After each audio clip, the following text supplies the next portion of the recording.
প্রিয় দর্শক, আপনাদেরকে যুক্ত করেছি হাটাজারি উপজেলার ইসলামী হাটের বাজারের ঠিক পশ্চিমে একটি বসতঘরে রান্নাঘরে গ্যাস সিলিন্ডার থেকে আগুনের সূত্রপাত হয়েছে। আগুন লেগে বসতঘরটি একদম সম্পূর্ণ পুরে ছাই হয়ে গিয়েছে। এখানে এলাকাবাসী এবং মাদ্রাসার শিক্ষার্থী সহ ফায়ার সার্ভিসের একান্ত সহযোগিতায় আগুনটা নিয়ন্ত্রণে এসেছে। ইতিমধ্যে আমরা দেখতে পাচ্ছি ফায়ার সার্ভিসের কর্মীরা পানি ছিটাচ্ছে যাতে আগুনটা একদমই নিয়ন্ত্রণে চলে আসে।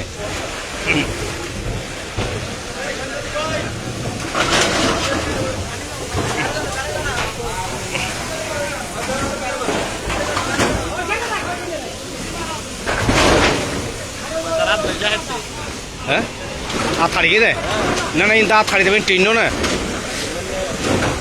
ও ইমন না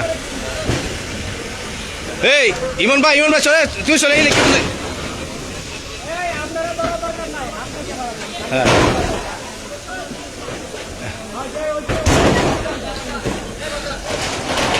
এই যে মাশাআল্লাহ আগুনটা নিয়ন্ত্রণে চলে এসেছে। একদম সম্পূর্ণ জিনিসপত্র যা ছিল, আসবাবপত্র যা ছিল সব কিছু একদম অগ্নিকাণ্ডে বশীভূত হয়েছে। যদি বা প্রথমে আমরা এদিকে আসতে পারি নাই, আগুনের যে লেলিহান ছিল সেই লেলিহানের কারণেই আমরা সামনে আসতে পারিনি। পিছন থেকে আপনাদেরকে আমরা দেখানোর চেষ্টা করেছিলাম। সামনে এসে যে বিষয়টা দেখতে পাচ্ছি সেটা হচ্ছে একদম সম্পূর্ণ জিনিসপত্র আগুনে বশীভূত হয়েছে। ফায়ার সার্ভিসের কর্মীরা এখনও পানি ছিটাচ্ছে যাতে আগুনটা সম্পূর্ণ নিয়ন্ত্রণে চলে আসে। এখানে যারা প্রত্যক্ষদর্শী ছিল তাদের বরাত দিয়ে আমরা যে বিষয়টি জানতে পারলাম সেটা হচ্ছে রান্নাঘরের যে গ্যাস সিলিন্ডার রয়েছে সেই গ্যাস সিলিন্ডার থেকে আগুনের প্রাথমিক সূত্রপাত বলে তারা ধারণা করেছেন। ক্ষয়ক্ষতির পরিমাণ এখনও আমরা জানতে পারিনি, তবে আমরা ফায়ার সার্ভিসের যারা উদ্ধারকর্মী রয়েছে, যারা টিম রয়েছে তাদের মাধ্যমে আমরা ক্ষয়ক্ষতির পরিমাণ আমরা জানতে পারবো। যারা মালিক পক্ষ রয়েছে তাদের সাথে কথা বলে কী পরিমাণ ক্ষয়ক্ষতি হয়েছে সেই বিষয়টি আমরা আপনাদেরকে জানাতে পারবো। এই যে একটি বিষয় দেখাচ্ছে আপনাদেরকে, ঘরের যে একটি আলমারি ছিল সেই আলমারির জিনিসপত্র একদম সম্পূর্ণ জিনিসপত্র, সেখানে মূল্যবান হয়তো জিনিসপত্র থাকতে পারে, টাকা পয়সা থাকতে পারে, স্বর্ণ অলঙ্কার থাকতে পারে, একদম সব কিছু কিন্তু একদম পুড়ে ছারখার হয়ে গিয়েছে।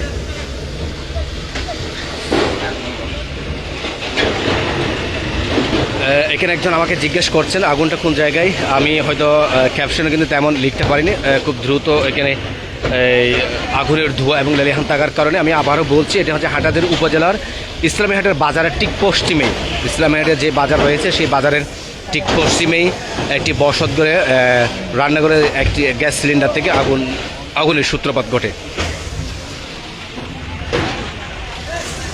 প্রথমে এসে আমরা যে বিষয়টি দেখতে পেলাম সেটা হচ্ছে এলাকাবাসী এবং মাদ্রাসার শিক্ষার্থী তারা ঘরে যে বালতি বিভিন্ন যে অর্থাৎ পানি বহন করার মতো যে সমস্ত জিনিসপত্রগুলো ছিল সেগুলো পুকুর থেকে পানি এনে এবং জমা পানি অর্থাৎ টিউবওয়েলের যে পানিগুলো ছিল সেগুলি পানি ছিটিয়ে তারা আশেপাশে যে ঘরগুলো ছিল সেগুলো মোটামুটি রক্ষা করেছে। এরপরে ফায়ার সার্ভিস দ্রুত এসে আগুনটা নিয়ন্ত্রণে আনতে সক্ষম হয়।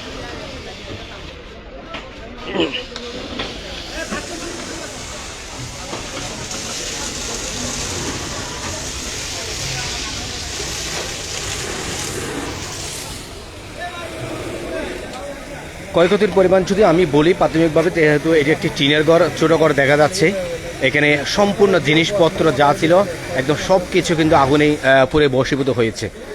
এই যে আলমারি থেকে শুরু করে এখানে আমি কয়েকটা এই আলমারি দেখতে পাচ্ছি, সেই আলমারি থেকে তাদের যে গুরুত্বপূর্ণ জিনিসপত্র ছিল সব কিছু এবং তাদের ডকুমেন্টস থাকতে পারে, জায়গা জমির ডকুমেন্টস এবং শিক্ষার্থীদের পড়াশোনার বইপত্রও থাকতে পারে, নগদ টাকা এবং স্বর্ণ অলঙ্কারও কিন্তু থাকতে পারে। মোটামুটি কোনো কিছুই কিন্তু বাঁচানোর মতো ছিল না।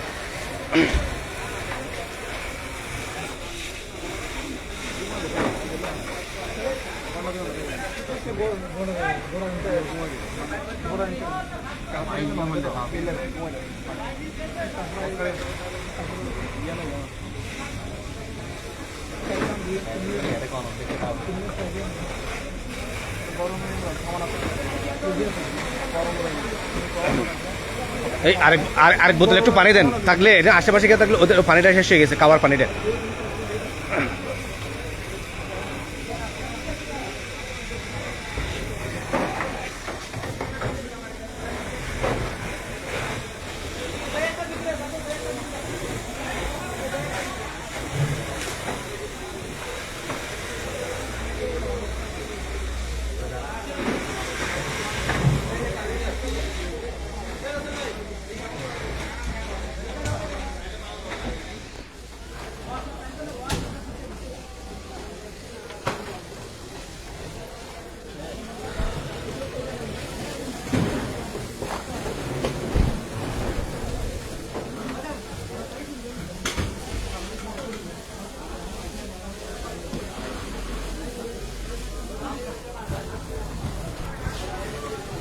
আগুন নিয়ন্ত্রণে চলে এসেছে।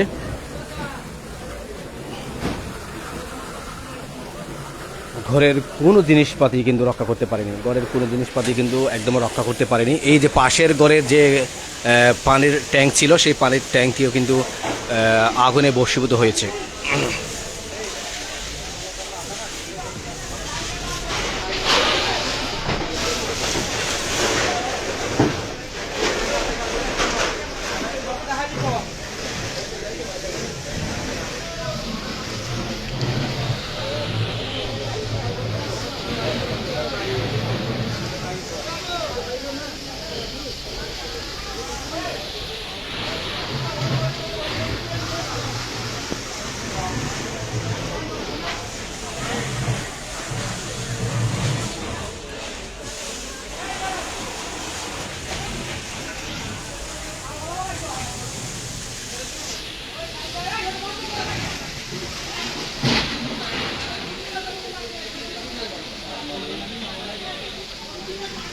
একদম কোনো কিছুই কিন্তু অক্ষত নেই। একদম ঘরের যে সমস্ত মালামালগুলো ছিল, তাদের ব্যবহারের জিনিসপত্র ছিল, সব কিছু একদম আগুনে পুড়ে ছাই হয়ে গিয়েছে। অর্থাৎ এই মানুষগুলোর এখন মাথা গোজার কিন্তু ঠাঁই নেই। পরনের কাপড় ছাড়া আমার মনে হয় তেমন আর কিছু বের করতে পারেনি। হ্যাঁ, আগুনটা কীভাবে লাগছে একটু জানেন? হ্যাঁ আপনার, হ্যাঁ হ্যাঁ, আপনারা তো দেখতেছেন একদম শুরু থেকে আপনারা মাদ্রাসা ছাত্র যারা ছিলেন, আপনারা আগুন নিয়ন্ত্রণ আনার জন্য চেষ্টা করেছেন। যে একটু বলবেন কিভাবে লেগেছে জানেন? আমরা এতটুকু জানি, শুনছি যে এই বাড়িওয়ালারা এনারা কোথাও বেড়াতে দিচ্ছে, কিন্তু দেখে যে পাশের বাড়িওয়ালারা দেখতেছে যে যে আগুন ধরে গেছে। পরে আমরা মাদ্রাসা থেকে আসছি, আর এলাকার মানুষের সবাই মিলে আমরা নির্বাচনের জন্য চেষ্টা করি। অর্থাৎ এই ঘরের মালিক পক্ষ ছিল না, কোথায় বেড়াতে গেছে না, আসছে। এই যে প্রত্যেক প্রত্যক্ষদর্শী একজন মাদ্রাসার শিক্ষার্থী, তারা শুরু থেকে কিন্তু আগুন নিয়ন্ত্রণ আনার জন্য কাজ করেছে। সে বলেছে হ্যাঁ হ্যাঁ মাদ্রাসা ছাত্ররা ছিল না। অর্থাৎ এই ঘরে যারা ছিল তারা কিন্তু কোন আত্মীয়ের বাড়িতে কিন্তু তারা বেড়াতে গিয়েছেন। পাশের ঘরের লোকেরা দেখেছেন এখানে আগুনের সূত্রপাত, সেই থেকে তারা সবাইকে ডাকাডাকি চিরাপাল্লা করে কিন্তু মানুষ জড়ো হয়ে তারা আগুনটা যাতে পাশের যে ঘরগুলো ছিল সেই ঘরগুলোকে তারা মোটামুটি, যেহেতু পাশে একটি পুকুর ছিল, পুকুরের পানি দিয়ে তারা রক্ষা করেছে।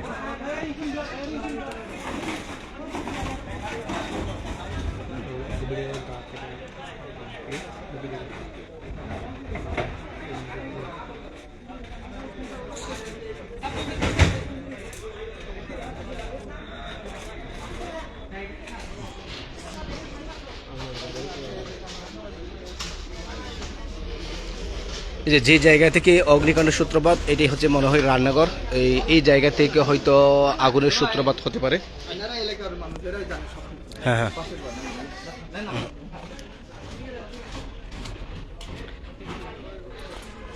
এতক্ষণ প্রিয় হাটাজারিতে যুক্ত থাকার জন্য আপনাদেরকে অসংখ্য ধন্যবাদ জানাচ্ছি। তবে আপনাদেরকে আমরা এই অগ্নিকাণ্ডের কি পরিমাণ ক্ষয়ক্ষতি হয়েছে সেটার আমরা একটু পরবর্তী আপনাদেরকে আপডেট জানানোর জন্য চেষ্টা করব। ভালো থাকবেন, সুস্থ থাকবেন। জয় হোক, মানুষের আলো আসবেই। যেই সমস্ত ঘরেই কিন্তু গ্যাস সিলিন্ডার রয়েছে, আপনারা যারা গ্যাস বা ইলেকট্রিসিটি থেকে আপনারা রান্নাবান্না করেন, আপনারা একটু খুব সতর্কতা অবলম্বন করবেন। আর আপনারা যারা বেড়াতে যাবেন, ঘরের যে সমস্ত জিনিসপত্রগুলো ছিল, ইলেকট্রিসিটি এবং কি গ্যাসের যে জিনিসপত্রগুলো ছিল, সেগুলো সুইচটা বন্ধ করছেন কিনা একটু দেখে যাবেন। বিশেষ করে লাইট, ফ্যান, ফ্রিজ আর আরও যে সমস্ত জিনিসপত্র থাকতে পারে, সব কিছুর একদম লাইন একটু বন্ধ করে যাবেন।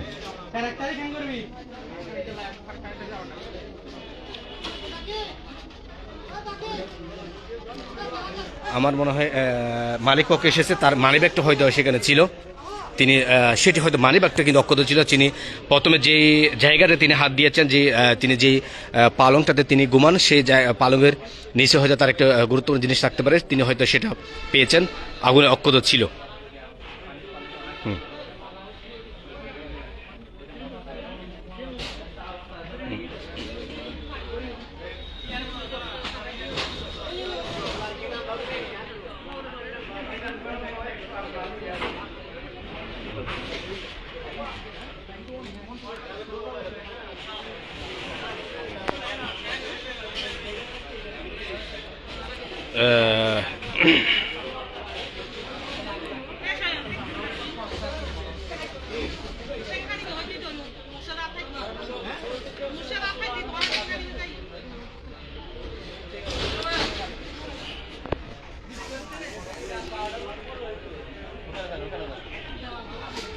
উনি কে, উনি কি মালিক? হ্যাঁ,